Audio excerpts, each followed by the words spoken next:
हो, जो हमारे पास में हो, जो हमारे थाली में रखा हुआ है, वो हमें देवाधिदेव महादेव को समर्पित करना है, जो हमारे पास में हो। शंभु शरणे मांगू घड़ी रे दुख का दया करी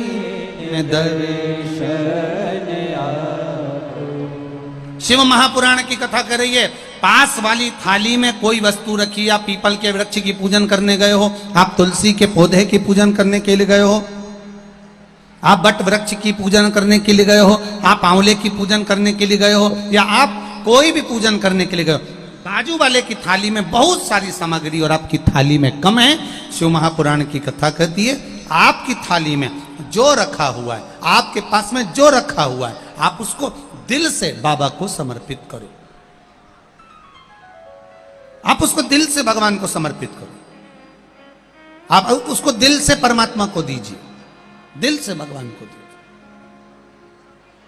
ये नहीं कि हमने पड़ोसी की थाली में से उठाकर फिर उसको चढ़ाना चालू कर दिया। ना ना ना ना, शिव महापुराण की कथा यहां तक कहती है कि बेलपत्री भी दूसरे की थाली में रखी है, बेलपत्री भी अगर दूसरे की थाली में रखी हुई है, शिव महापुराण की कथा यहां कर रही है, बेलपत्री दूसरे की थाली में रखी हुई है, दूसरे की थाली, और आपकी थाली में नहीं है, तो आप उसकी थाली में से ना लेकर महादेव पर अगर कोई बेलपत्री चढ़ी हुई है, उस बेलपत्री को महादेव से मांग कर लीजिए,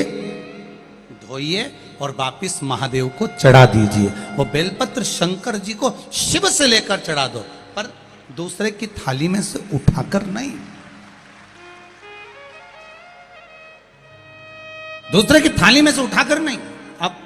शिव जी से ले लीजिए, देवाधिदेव महादेव से ले लीजिए और महादेव से लेकर महादेव को चढ़ा दीजिए। अब देवाधिदेव महादेव से अब एक बात और अच्छे से उतार लीजिए अपने जीवन में। बहुत बेटमा की कथा को आप लोगों को अपने जीवन में बहुत चीजें उतारना है, जिससे हमारे को, कई लोग कहते हैं हम शिव जी के मंदिर जाते हैं, हम शिवालय जाते हैं, हम शंकर जी की चौखट पर जाते हैं, हम जल चढ़ाने जाते हैं, हम, कई लोग कहते हैं कि हम भी भगवान के मंदिर गए, हो सकता है इनका कार्य हुआ हमारा नहीं हुआ। उसका कारण क्या है? आपने भी पशुपति व्रत करे, पड़ोसन ने भी पशुपति व्रत करे, उसका कार्य हुआ और आपका नहीं हुआ, उसका कारण क्या है? मतलब कहीं ना कहीं हमारा विश्वास शिव जी के प्रति जागृत नहीं हो।